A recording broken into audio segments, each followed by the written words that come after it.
ஹல்லேலூயா. அன்று சீடரின் கால்களை கழுவினவர் ஹல்லேலூயா அவருடைய செந்நீரால் நம்முடைய உள்ளத்தையும் கழுவுகிறார். பிரியமானவர்களே, ஆமென் ஆமென். சீடரின் கால்களை கழுவினவர் செந்நீரால் என் உள்ளம் கழுவிடுமே. சொல்லமா, சீடரின் கால்களை கழுவினவர் செந்நீரால் என் உள்ளம் கழுவிடுமே. பாரில் எனக்கு நீர் என்ன வேண்டும், உயிருள்ள வரை நின் புகழ் பாட வேண்டும். பாரில் எனக்கு நீர் என்ன வேண்டும், உயிருள்ள வரை நின் புகழ் பாட வேண்டும். தூயாதி தூயவரே உமது புகழை நான் பாடுவேன். ஆமென் ஹல்லேலூயா. பாரோரின் நோய்களை நீக்கிறவர், பாவியின் பாவ நோய் நீக்கினீரே. சொல்வமா, இந்த பாவ நோய் லட்சமாக கொட்டி கொடுத்தாலும் அது மாறவே மாறாது. எவ்வளவு கொடுத்தாலும் உங்கள் பாவம், அந்த பாவத்தினால் உண்டான குற்ற உணர்வு போகவே போகாது. ஆனால் நீங்கள் இயேசுவிடம் வருகிற பொழுது அவர் உங்களை கழுவுகிறார். ஆமென்.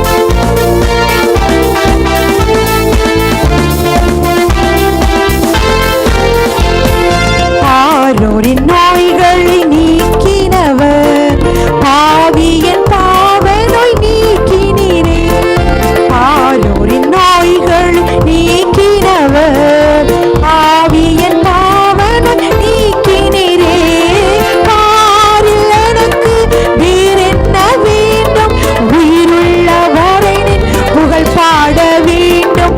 பாரில் எனக்கு வேறென்ன வேண்டும், உயிருள்ள வரை நின் புகழ் பாட வேண்டும்.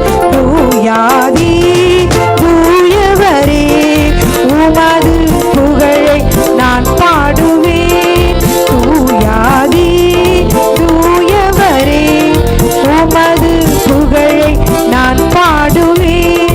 பாரில் எனக்கு வேண்டும், உயிருள்ள வரை நின் புகழ் பாட வேண்டும். பாரில் எனக்கு வேறென்ன வேண்டும், உயிருள்ள வரை நின் புகழ் பாட வேண்டும்.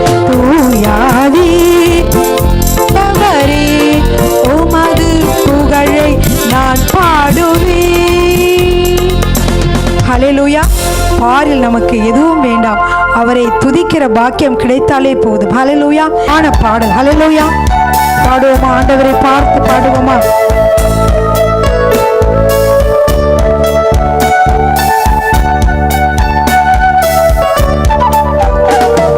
மாறினாரே மானீசரே, ஆமாறாதவர் பெண்ணாளுமே. கல்வாரி சிலுவை மீதிலே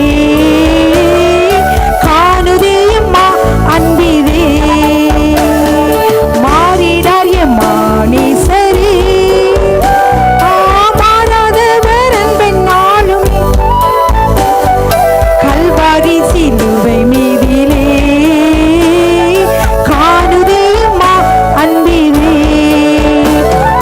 இயேசுவின் அன்பிலே ஆதின் ஆழம் அறியலாகுமோ. இயேசுவின் அன்பிலே ஆதின் ஆழம் அறியலாகுமோ. இதற்கிணை ஏதும் வேறில்லையே,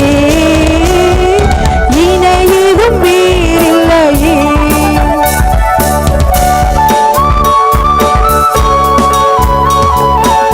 நீ பாவியாக இருக்கையிலே அவர் அன்பாக உன்னை தேடி வந்தார். பிரியமானவர்களே, ஹல்லேலூயா. நீசன் என்று உன்னை தள்ளாமல் அவர் நேசனாக மாற்றிடுவதற்காக அவர் வந்தார். ஆமென்.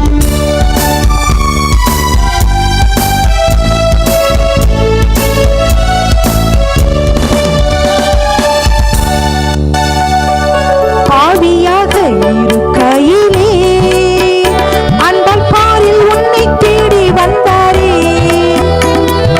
நீசன் என்றும் தள்ளாமலே நீசனாக மாற்றிடவே. பாவியாக இருக்க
அவருடைய அன்புக்கு இணை வேறு எதுவும் இல்லை பிரியமானவர்களே. ஹல்லேலூயா. அவருடைய அன்பின் ஆழம் நாம் எங்குமே கண்டுபிடிக்க முடியாத ஆழம். ஹல்லேலூயா. கர்த்தருக்குள் மிகவும் அன்பான சகோதர சகோதரிகளுக்கு ஜாய் டிவியின் வழியாக உங்களை சந்திப்பதில் நான் பெருமகிழ்ச்சி அடைகிறேன். பிரியமானவர்களே, வளமான வாழ்வு என்ற இந்த தொடரிலே நாம் இன்றைக்கு ஒரு புதிய தலைப்பின் கீழே நாம் பார்க்க போகிறோம். அது என்னவென்றால் புதிய மனம். ஹல்லேலூயா. மனம் என்ற பதத்திற்கு பிரியமானவர்களே சிந்தை என்ற ஒரு பொருள் அடிக்கடி வேதத்திலே காணப்படுகிறது. மனம் என்ற இடங்களெல்லாம் சிந்தை என்று வரும். எனவே புதிய மனம் என்பது புதிய சிந்தை என்று பொருள். பிரியமானவர்கள், வேதத்திலிருந்து ஒரு வசனத்தை நாம் பார்ப்போம். ரோமர் 12வது அதிகாரம் 2வது வசனம். ரோமர் 12:2. நீங்கள் இந்த பிரபஞ்சத்துக்கு ஒத்த வேஷம் தெரியாமல் தேவனுடைய நன்மையும் பிரியமும் பரிபூர்ணமான சித்தம் இன்னதென்று பகுத்தறியத்தக்கதாக உங்கள் மனம் புதிதாகிறதுனாலே மறுரூபமாகுங்கள். ரோமர் 12:2 இப்படி வாசிக்கிறோம். அதாவது நாம் மறுரூபமாகிறோம். நாம் பாத்தீங்கன்னா பிரியமானவர்களே, நாம் இயேசு கிறிஸ்து 2ஆம் வருகையில் வருகிற பொழுது நம்ம என்ன செய்வார்? அவர் நம்மை மறுரூபமாக்கி நம்மை எடுத்துக்கொள்வார் என்று சொல்லி பார்க்கிறோம். இயேசு கிறிஸ்து திரும்பவுமாக இந்த உலகத்திற்கு வருவார். அவருடைய வருகையின் போது பூர்ணமாக்கப்பட்ட பரிசுத்தவான்கள் மறுரூபம் அடைந்து அவரோடு கூட என்ன செய்வார்கள்? அந்த சரீரமானது மறுரூபம் அடைந்து அவரோடு கூட நாம் எடுத்துக்கொள்ளப்படுவோம் என்று வசனம் சொல்கிறது. எனவே நம்முடைய சரீரம் மறுரூபம் அடையும் என்று சொல்லுகிறது. எனவே அவருடைய வருகையிலே நாம் மறுரூபம் அடைவதற்கு முன்பாக இப்பொழுது இந்த உலகத்தில் இருக்கும் பொழுதே நம்முடைய சிந்தையானது நம்ம மறுரூபம் அடைய வேண்டியதாக உள்ளது பிரியமானவர். ஹல்லேலூயா. எனவேதான் நாம் மறுரூபமாக வேண்டியவர்களாக இருக்கிறோம். எப்படி நம்முடைய மறுரூபம் எப்படி நாம் ஆகிறோம் என்றால் நம் மனம் புதிதாகிறதுனாலே மறுரூபம் அடைகிறோம். எனவே நாம் மறுரூபம் அடைய வேண்டும் என்றால் என்ன ஆக வேண்டும்? நம்முடைய மனம் புதிதாக வேண்டும் என்று வேதத்திலே வாசிக்கிறோம் பிரியமானவர்களே. ஹல்லேலூயா. எனவே இந்த மறுரூபமானது, அதாவது நம்முடைய மனம் புதிதாக கூடிய இந்த அனுபவத்தை குறித்து நாம் இன்றைக்கு பார்க்க போகிறோம் பிரியமானவர்களே. நாம் தேவ சித்தம் செய்வதற்காக அழைக்கப்பட்டவர்கள். நாம் தேவனுடைய சித்தம் செய்ய வேண்டும் என்றால் நாம் தேவனுடைய உள்ளத்திலே உள்ள காரியங்களை நாம் அறிய வேண்டியது அவசியமாகிறது. எனவே அவருடைய உள்ளத்தில் உள்ள காரியங்களை நாம் அறிந்தால் மட்டுமே நாம் தேவனுடைய சித்தம், அதாவது தேவனுடைய நன்மையும் பிரியமும் பரிபூர்ணமான சித்தம் இன்னதென்று நாம் என்ன செய்வோம்? அறிந்து பகுத்தறிந்து நாம் என்ன செய்வோம்? நாம் நம்முடைய மனதை புதிதாக்குவோம் பிரியமானவர்கள். எனவே நம் தேவ சித்தத்தை அரைகுறையாக நிறைவேற்ற வேண்டும் என்பது கர்த்தருக்கு பிரியமல்ல. எனவே நாம் இந்த வேத வசனத்திலே சொன்னது போலவே தேவனுடைய நன்மையும் பிரியமும் பரிபூர்ணமுமான சித்தம் இன்னதென்று அறியத்தக்கதாக நாம் மறுரூபமாக வேண்டும் என்றால் நம்முடைய மனம் புதிதாக வேண்டியதாக இருக்கிறது. நம்முடைய மனம், அதாவது நம்முடைய சிந்தை புதிதாக மாற வேண்டியதாக இருக்கிறது பிரியமா. எனவே புதிய சிந்தைகளை நம்முடைய இருதயத்திலே உருவாக்கவும் அதை நிலைநாட்டவும் நமக்கு ஒரு புதிய இருதயம் தேவைப்படுகிறது பிரியமானவர்களே. இயேசு கிறிஸ்துவை ஏற்றுக்கொண்ட நமக்கு இந்த கர்த்தர் புதிய இருதயத்தை கொடுக்கிறார். இந்த புதிய இருதயத்திலே நாம் என்ன செய்கிறோம்? புதிய சிந்தனைகளை நாம் உண்டாக்குகிறோம். இப்பொழுது உங்களுக்கு கொடுக்கப்பட்ட இந்த புதிய இருதயத்திலே பிரியமானவர்களே, புதிய சிந்தனைகளை உருவாக்குவது மிகவும் அவசியமானதாக இருக்கிறது. புதிய இருதயத்திலே புதிய சிந்தனைகளை நீங்கள் உருவாக்க வேண்டும். ஹல்லேலூயா. இதுவே புதிய மனம் என்று அர்த்தமாகிறது. இந்த புதிய மனம் நம்முடைய மனம் புதிதாகிறதுனாலே நாம் என்ன செய்யறோம்? மறுரூபம் அடைகிறோம். நம்முடைய எல்லா காரியங்களும் நாம் மறுரூபமானவர்களாக நாம் மாறுகிறோம். பிரியமானவர்களே, நமது உலக வாழ்க்கையிலே நாம் கடந்து வருகிற பொழுது நாம் எதிர்பாராத கஷ்டங்களையும் நஷ்டங்களையும் ஏமாற்றங்களையும் தோல்விகளையும் நாம் கடந்து வருகிறவர்களாக நாம் இருக்கிறோம். பெரும் புயலிலே சிக்கொண்ட ஒரு படகு எப்படி நிலை தடுமாறுகிறதோ அது போலவே நம்முடைய வாழ்க்கையில் ஏற்படக்கூடிய பிரச்சனைகள், சோதனைகள், விபரீதங்கள் இவைகளை கண்டு நாமும் என்ன செய்கிறோம்? மனம் சோர்வுற்று கவலையுற்று நாம் என்ன செய்கிறோம்? பெரும் கவலைக்குள்ளாக மாறுகிறோம். நிறைய சோதனைகளை நாம் சந்திக்க நேரிடுகிற பொழுது நம்முடைய மனமும் நம்முடைய சிந்தனையும் தடுமாற்றம் அடைந்து பிரியமானவர்களே சோர்வும் கவலையும் பாரமும் உடையவர்களாக நாம் மாறுகிறோம். ஆனால் இந்த மனதில் தோன்றுகிற இந்த சிந்தனை அலைகள் நம்முடைய வாழ்க்கையிலே அது தானாக உருவாவதிலே பிரியமானவர்களே, இதை நாமே உருவாக்குகிறோம் அல்லது நாமே நம்முடைய இருதயத்துக்குள்ளே அனுமதிக்கிறோம் என்பது இங்கு நாம் தெரிய வேண்டிய முக்கியமானது பிரியமானவர்கள். எனவே நாம் வாழ்க்கையில் ஏற்படக்கூடிய கவலைகள், பாரங்கள், பிரச்சனைகள் இவைகளின் போது நாம் அதற்கு எப்படி நாம் ரியாக்ட் பண்றோம், அதை நாம் எப்படி எதிர்கொள்கிறோமோ என்பதை பொறுத்தே நம்முடைய வாழ்க்கை அமைகிறது. எனவே பிரியமானவர்களே, பலவிதமான அசுத்தமான, மோசமான, தீமையான, பொல்லாத சிந்தனைகளை நாம் தடுத்து நிறுத்தவும் முடியும் பிரியமானவர்களே. எனவே நாம் எதை சிந்திக்கிறோம், எதை நாம் விசுவாசிக்கிறோம், எதை நாம் அபியாசிக்கிறோம் என்பதை பொறுத்தே நம்முடைய வாழ்க்கை அமைகிறது. ஹல்லேலூயா. தகாத சிந்தனைகளை நம் மனதிலே சிந்தித்து அதையே நாம் அடிக்கடி சிந்தித்துக் கொண்டே நாம் இருப்போமானால் நாம் எப்படி ஆகிறோம் என்றால் பலவீனம் அடைந்து நாம் தோல்விகளை சந்திக்க நேரிடும். நீங்கள் உங்கள் வாழ்க்கையிலே தீமைகளையும் தோல்விகளையும் சந்திக்கிறீர்களா? அப்படியானால் அதற்கு காரணம் என்ன? அவர்கள் மேல் நான் அவர்கள் நினைவுகளின் பலனாகிய தீங்கை வரப்பண்ணுவேன் என்று வேதத்திலே நாம் வாசிக்கிறோம் பிரியமானவர்களே. ஆம் பிரியமானவர்களே, உங்களுடைய சிந்தனைகளை குறித்து நீங்கள் விழிப்புடன் இருக்க வேண்டும். ஹல்லேலூயா.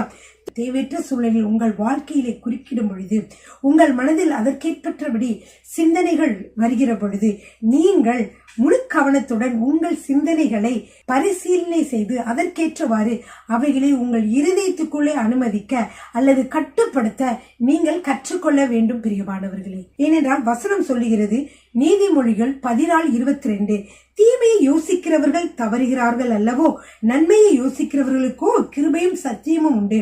எனவே தீமையை யோசிக்கிறவர்கள் தவறுகிறார்கள்.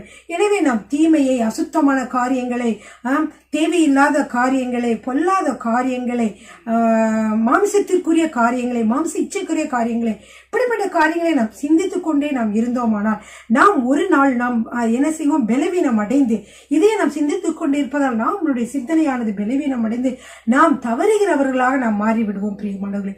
எனவேதான் நாம் என்ன செய்ய வேண்டும்? நம்முடைய இருதயத்திற்குள்ளே சிந்தனைகளை அனுப்புகிற பொழுது அவைகளை பரிசீலித்து இவை நமக்கு தேவைதானா, இவை நமக்கு தேவையில்லை என்று சொல்லி நாம் அதை கண்ட்ரோல் பண்ண, நாம் அதை தற்காத்து கொள்ள நாம் பழகிற பொழுது நாம் சரியான சிந்தனைகள் மட்டும் உங்களுடைய மனதில் இடம்பெறும். எனவே உங்களுடைய வாழ்க்கையும் மிகவும் செழிப்பானதாக இருக்கும் பிரியமானவர்களே. ஹல்லேலூயா. ஆமென். தீமையான அசுத்தமான சிந்தனைகளுக்கு நீங்கள் இடம் கொடுப்பதன் மூலமாக, அதை திரும்ப திரும்ப சிந்திப்பதன் மூலமாகவும் அது உங்களுக்கு அவிசுவாசத்தை கொண்டு வரும். இப்படி நீங்கள் சிந்திப்பதனாலே உங்கள் விசுவாசம் பலவீனம் அடைகிறது. உங்கள் விசுவாசம் பலவீனம் அடைந்து உங்களுக்கு அவிசுவாசம் உங்கள் வாழ்க்கை தோன்றும். அதற்கு பிறகு என்ன? சோர்வு, பயம், திகில் உங்களுக்கு உண்டாகும். மனதில் குழப்பங்கள் உண்டாகும். உங்களுடைய ஜீவியமும் திசை மாறும் பிரியமானவர்களே. எனவே நீங்கள் எதை சிந்திக்கிறீர்களோ அதுதான் நீங்கள் பிரியமானவர்களே.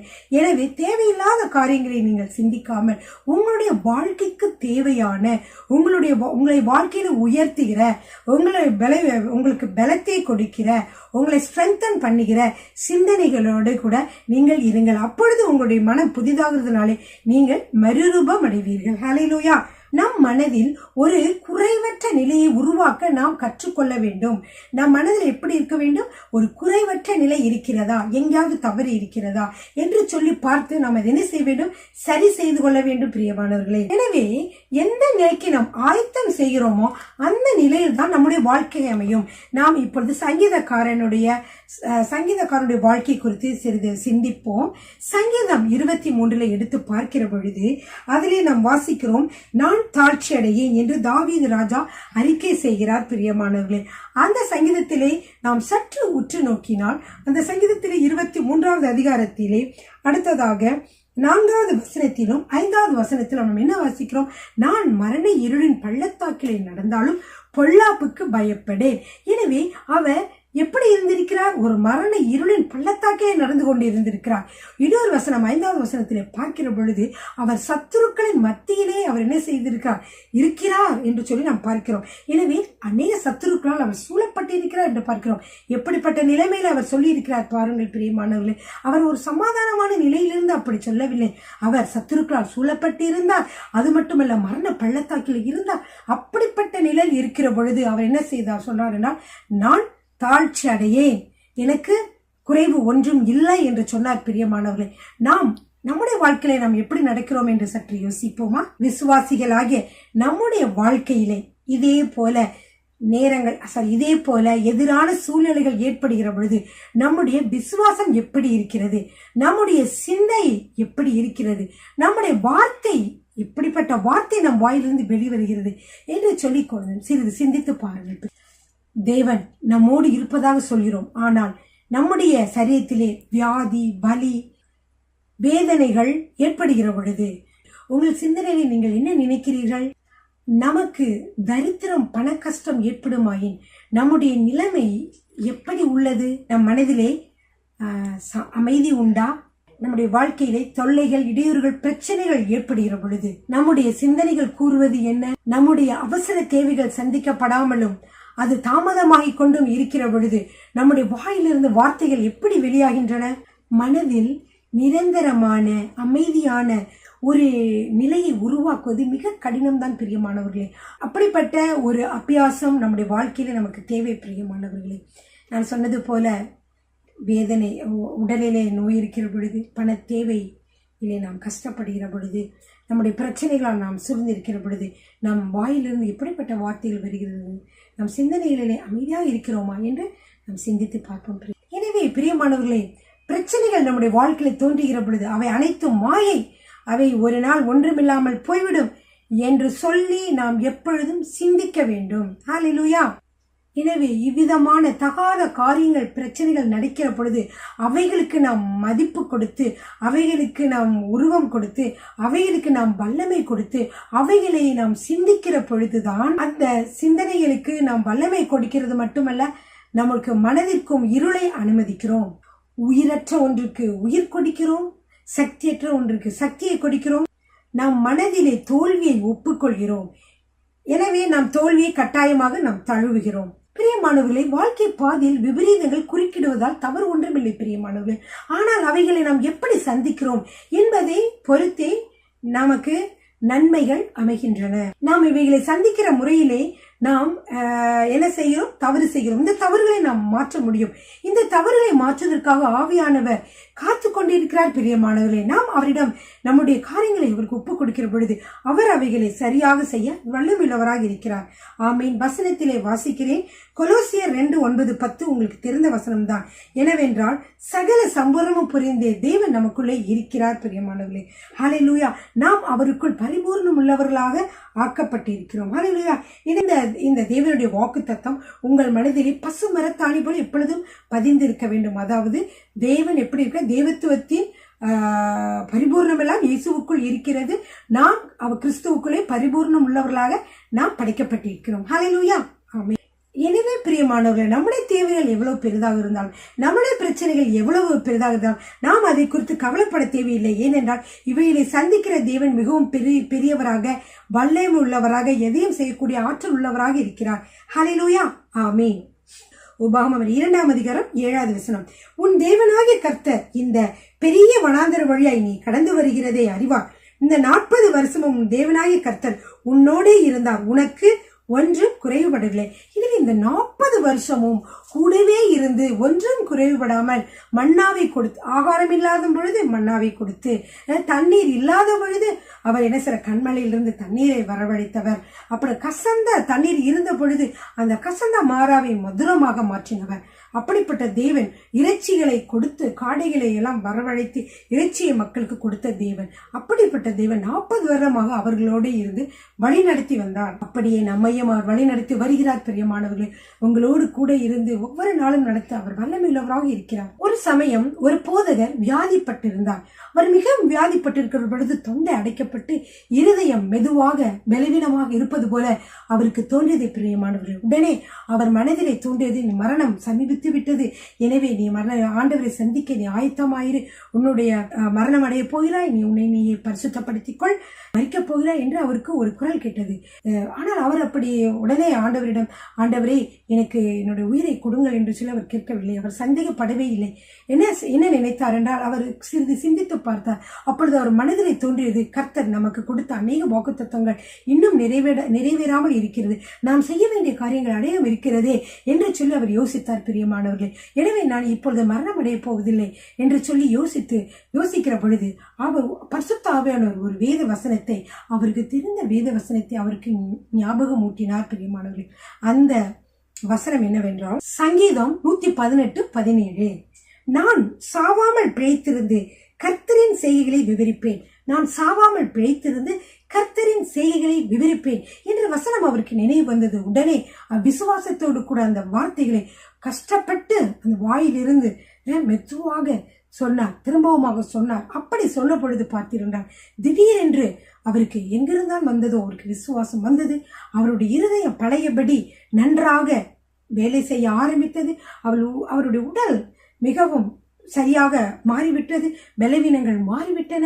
அப்பொழுது அவர் கர்த்தரை நன்றோடு கூட துதித்து, இன்னும் 1 மணி நேரம் அவரை நன்றோடு கூட துதித்து அதற்கப்புறமாக கண்களை மூடி அவர் தூங்கினார் பிரியமானவர்கள். பிறகு காலையில் எழுந்த போது ஒரு புதிய மனிதனாக எழும்பினார் பிரியமானவர்கள். ஹல்லேலூயா, ஆமென். இப்படியே நம்முடைய தோல்வியான நேரங்களில், பலவீனமான நேரங்களில் கர்த்தருடைய வார்த்தைகளை சொல்லி விசுவாசத்துடன் சொல்லி நாம் என்ன செய்ய வேண்டும்? நாம் திரும்பமாக உயிர் பெற்று எழுந்து கர்த்தருக்காக நாம் என்ன செய்ய வேண்டும்? ஜீவிக்க வேண்டும். ஹல்லேலூயா, ஆமென். எனவே பிரியமானவர்களே, அவர் தேவனுடைய சம்பூர்ணமும் அவருடைய சமாதானமும் நம்முடைய வாழ்க்கையிலே, நம்முடைய மனதிலே நிறைய வேண்டும் என்றால் நாம் கர்த்தரை துதித்து அவரை ஸ்தோத்தரித்து அவரோடு கூட நாம் தியானிக்க வேண்டியது முக்கியமாக இருக்கிறது பிரியமானவர்களே. நீங்கள் தேவ சாயலை பெற்றிருக்கிறீர்கள். உங்கள் மனம் தெய்வீகமானது. நீங்கள் தேவனுடைய சாயலை பெற்றிருக்கிறீர்கள். உங்கள் இருதயம் தேவனுடைய ஆவியினாலே ஆளப்பட்டிருக்கிறது. தேவ அன்பு உங்கள் இருதயத்திலே ஊற்றப்பட்டிருக்கிறது. தேவ அன்பு இருக்கிறதிலே பயம் இல்லை. அன்பு மாமிச கிரியைகளை அழிக்கிறது. உங்களுக்குள் இருக்கும் தேவன் ஒளியாக இருக்கிறார். அந்த ஒளியிலே எல்லளவேனும் இருள் இல்லை. அதாவது வியாதியோ, தோல்வியோ, மரணமோ, பகை, விரோதம், குழப்பம் எதுவும் இல்லை பிரியமானவர்களே. எனவே அவ்வப்போது உங்கள் வாழ்க்கையை தோன்றுகிற பிரச்சனைகள் அனைத்து மாயை என்றும் அதற்கு உங்கள் மீது வல்லமை இல்லை என்றும் நீங்கள் அடிக்கடி நீங்கள் சொல்லி வாயினாலே அறிக்கையிடுங்கள். இதை உங்கள் மனதிலே வேரூன்றுகிற வரை தொடர்ந்து சிந்தித்துக் கொண்டே இருங்கள். அப்பொழுது உங்கள் மனம் என்ன செய்யும்? புதிய சிந்தனைகளாலே நிரப்பப்படும். ஹல்லேலூயா. தேவன் உங்களுக்குள்ளே வாசமாய் இருக்கிறார் என்றும் நீங்கள் தேவனுடைய ஆலயமாய் இருக்கிறீர்கள் என்பது உண்மையான உங்களுக்குள்ளே தீமை வாசம் செய்ய முடியாது அல்லவா?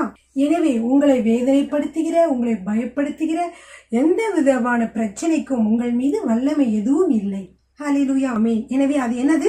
வெறும் மாயை. அதற்கு சக்தியோ அதிகாரமோ கிடையவே கிடையாது பிரியமானவர்களை. நீங்களாக அதை பற்றி சிந்தித்து அதற்கு வல்லமையை கொடுக்கும் வரைக்கும் அதற்கு அதிகாரம் உங்கள் மீது இல்லவே இல்லை. எனவே குறைவற்ற ஒரு மனநிலையை உருவாக்குவது உங்களுடைய பொறுப்பு. மனதில் வெற்றி நிலைநாட்ட அறிந்தவர்கள் தோல்வி அடைவதில்லை பிரியமானவர்கள். நீங்கள் நிரந்தர மன அமைதி பெற வேண்டும் என்றால் நீங்கள் வேத வசனத்தின்படி ஒரே ஒரு காரியத்தை மட்டுமே நீங்கள் அடிக்கடி சிந்தித்துக் கொண்டிருக்க வேண்டும். வேத வசனத்தை வாசிக்கலாமா? யாக்கோபு 1:8. இருமனமுள்ளவன் தன் வழிகளிலெல்லாம் நிலையற்றவனாய் இருக்கிறான். எனவே நாம் தேவையான ஒரே சிந்தனையை நீங்கள் எப்பொழுதும் சிந்திப்பதன் மூலமாக நீங்கள் என்ன செய்ய முடியும்? ஒரு மெய்யான தேவ சமாதானத்தை நீங்கள் உங்கள் உள்ளத்திலே நிலைநாட்ட முடியும். வாசிக்கிறேன். ஒரே சிந்தனையாக இருக்க வேண்டும் என்று சொல்லி, நம்முடைய சிந்தனைகளை ஒருமனப்படுத்த வேண்டும் என்று சொல்லி காரியங்களை நான் வேதத்தின் மூலமாக சொல்ல விரும்புகிறேன். பிலிப்பியருக்கு எழுதின நிருபம் 3:16. நாம் எதுவரையில் தேறியிருக்கிறோமோ அது முதல் ஒரே ஒழுங்காய் நடந்து கொண்டே ஒரே சிந்தையாய் இருப்போமாக. ஹல்லேலூயா. அடுத்தது பிலிப்பியர் 2:2. நீங்கள் ஏக சிந்தையும் ஏக மனமுள்ளவர்களுமாய் இருந்து இணைந்த ஆத்துமாக்களாய் ஒன்றையே சிந்தித்து என் சந்தோஷத்தை நிறைவாக்குங்கள். அடுத்து 1 கொரிந்தியர் 2:16. எங்களுக்கோ கிறிஸ்துவின் சிந்தை உண்டாயிருக்கிறது. அந்த ஒரே சிந்தை என்ன சிந்தை? கிறிஸ்துவின் சிந்தை. வெற்றியை குறித்ததான சிந்தை, விசுவாசத்திற்குரியதான சிந்தை, எல்லாம் பிரச்சனை எல்லாம் மாயை என்ற சிந்தை, தேவன் நம்மை வழிநடத்த முடியும் என்ற சிந்தை, தேவனாலே நம்முடைய வாழ்க்கையிலே செய்ய முடியாத அற்புதமான காரியங்கள் ஒன்றுமில்லை என்கிற சிந்தை பிரியமானவர்களே. அடுத்து எபேசியர் 4:17. கர்த்தருக்குள் நான் உங்களுக்கு சாட்சியாக சொல்லி எச்சரிக்கிறது என்னவெனில், மற்ற புறஜாதியார் தங்கள் வீணான சிந்தையிலே நடக்கிறது போல நீங்கள் இனி நடவாமல் இருங்கள். எனவே வீணான சிந்தையில் நாம் நடக்கக்கூடாது. அடுத்ததாக பிலிப்பியர் 3:19.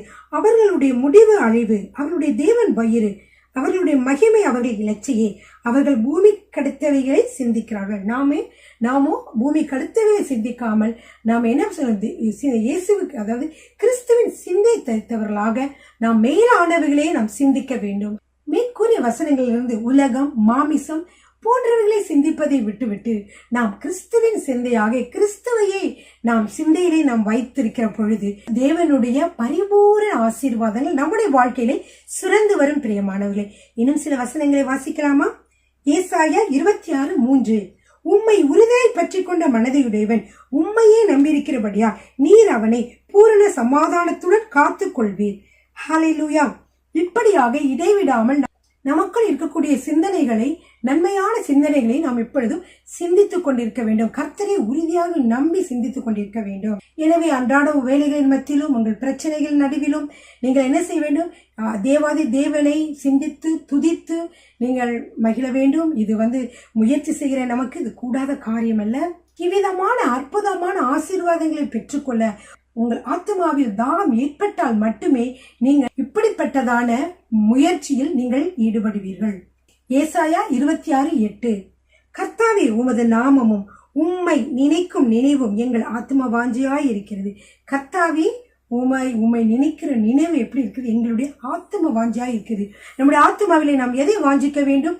நாம் எப்பொழுதும் ஆண்டவரையே நாம் நினைத்து கொண்டிருக்க வேண்டும். அவருடைய நினைவே நம்முடைய ஆத்ம வாஞ்சியாக, நம் உள்ளத்தின் ஆத்மாவிலிருந்து இருக்கக்கூடிய வாஞ்சியாக இருக்க வேண்டும். பிரியமானவர்களே, நீங்களும் இவ்விதமாக அறிக்கை செய்யக்கூடுமானால் உங்களுடைய மனம் புதிதாகும். பிரியமானவர்களே, உங்களுடைய மனம் புதிதாகும்.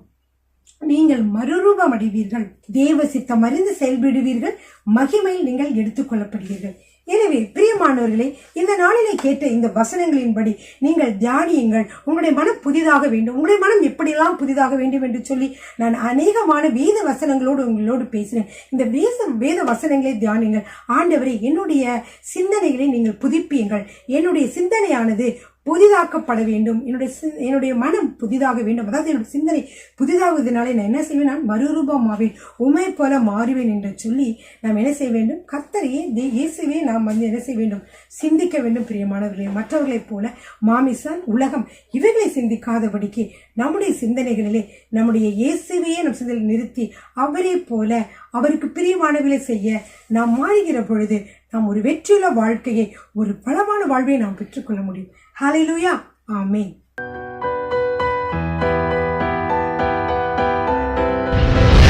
கர்த்தர் உங்களை ஆசீர்வதிப்பாராக.